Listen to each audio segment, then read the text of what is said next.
Now, Joe, with a lot of our listeners, a lot of them are, like Cameron's shirt is our goal is to get our passive income to be more than our monthly expenses. So, what are some ways that someone can use this? Maybe if they're a smaller individual investor or business owner, whether it's to in their business or really about saving time. Are there some things that we can use it to save our time so we can do some more important things? Yeah. Okay. So let's say that I'm investing capital into small multifamilies or single family homes or something like that, right? Hmm.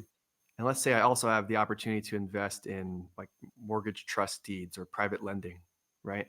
I could actually I could go into ChatGPT and I could tell ChatGPT, "Hey, you're an expert in investing in real estate and private Hmm. lending.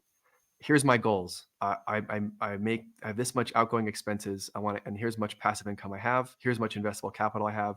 Here's one deal that I have that's single family real estate. Here's all the data around that, and here's my private lending. Um, and here's how much I think about risk, or how risky I want this to be, or how much elbow grease I'm willing to put in. Help me understand the trade-offs between these two investments to understand which one I should pursue." And it will just help you think through it, right? Or let's say you're just looking at the single family deal, it's a triplex, put all the numbers in. Hey, this is in, I don't know, Muscatine, Iowa, and it's a three triplex, and here's all the data. I'm trying to decide if we should deploy this much capital. Here's my goals. Here's my investable capital, and here's ultimately what I want to do with passive income. And you can ask it, what questions should I be asking myself to see if this is a good deal? Or I'm going to do this deal using the inversion thinking mental model. What are 5 ways that it could go wrong and I could lose my money? So poke holes in it with me, So it can become your thought partner in any deal that you're investing. It just becomes this very intelligent uh, third party person or thing that you can have a discussion with and just talk to it, right? And see what it comes up with. And there's a formula to it, right? Like if you go in, you get when you're prompting, you can say, "Hey, you are an X. Yeah, you're an expert in something. Tell it, that so it knows what to focus on. Here's what my objective is. Here's what I the context, and then start asking it questions. Give you another example. If some of your listeners have kids, this is one of my favorite things to do. Instead of riding around and listening to music or letting my kids look at nonsense content on my phone, what we'll do when we're driving in the car is I open up ChatGPT on my phone. It's connected to my car, my Tesla, and then I just push a button. I can talk to it, voice, and I'll just ask, and I'll say, "Hey, uh, you're an expert in animals, and assume you're talking to a 6-year-old when you answer this. So give me lots of fun analogies. What would happen if a scorpion got in fight with a praying mantis?" Because that's what my son wants to know. And it'll just make up this whole thing about these animals and what would happen, and it entertains the kids. Or the other day, I'll give you another example. Like I was in the kitchen and I just took a picture of what was in my fridge. I was like, "Hey, my wife wants me to make a cheeseburger. How can I make the cheeseburger awesome and better than normal with these ingredients?" And it just starts telling me, "Oh, it looks like there's onions. You could do the grilled onions and blah blah." I'm like, "Well, I'm going to make it in the air fryer."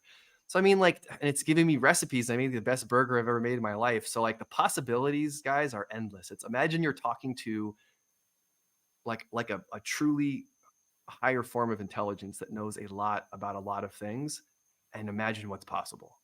That's what, and it's just you're just talking. You're just talking to like a friend, and it'll give you answers.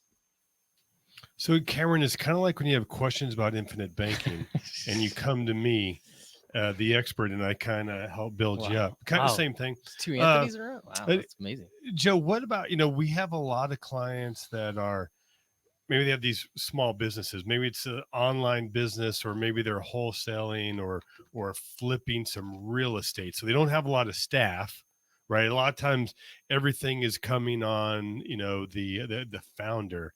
Are there some ways some of these smaller time business owners can leverage the use of AI? Yeah, absolutely. Well, let's just put AI aside, right? And Okay. I think if you want to be a business owner and it's just like you, one of the first things that I would want to do is build up enough capital in my business so that I could leverage the most important thing in my life, which is time. How do I Hmm. buy my time back? That's the very first question that I would have. But let's say that you're at the point where maybe you could afford to hire a $500 a month person from the Philippines. All right, you go to like Yeah. onlinejobs.ph, you find a great person or Mhm. anybody that can support you on that. Right now, there's studies that have come out that have shown that the humans that get the most productivity gains from using tools like ChatGPT aren't like people up the experience curve in terms of knowledge workers. It's people that are on the low end. So I can go into a market like the Philippines or Brazil or Colombia, and I can hire talent at maybe 1/6 or 1/8 the cost that I could in the United States, and I can get to them the 90 or 95% of the productivity of hiring someone in the United States by teaching them how to use ChatGPT or teaching them how to use tools like generative AI in order to increase their capability. So right off the bat, that's what I would be doing. So if I'm a wholesaler, I would inventory my time. Where am I spending my time, right? In terms of like outreach or finding deals or making connections or whatever that is. Maybe it's outreach. Maybe it's like cold outreach and I'm looking for off market properties and I don't want to do that myself. Well, I could pay an offshore resource to do that. I could also use a chatbot to do that, depending on where I'm doing that. Is that on LinkedIn or Instagram or cold email?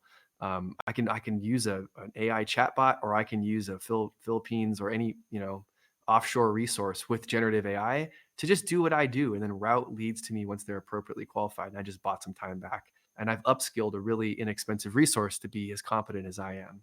So I could keep going, but that's the main opportunity that I see right now. Just with that specific example you gave me, is like buy my time back and upskill the people that I'm leveraging so that they're as good or better than me. And then I'm going to go focus on higher leverage things. Like maybe if I'm wholesaling, I want to go up a notch and start flipping and find capital partners to support my projects and that kind of stuff. You want to see the entire episode? Click here. If you want to learn how investors use infinite banking to increase their returns and lower their taxes, click here. If you want to see if infinite banking is for you and you have some questions, hop on a discovery call with us and one of our coaches. The link for that will be in the description.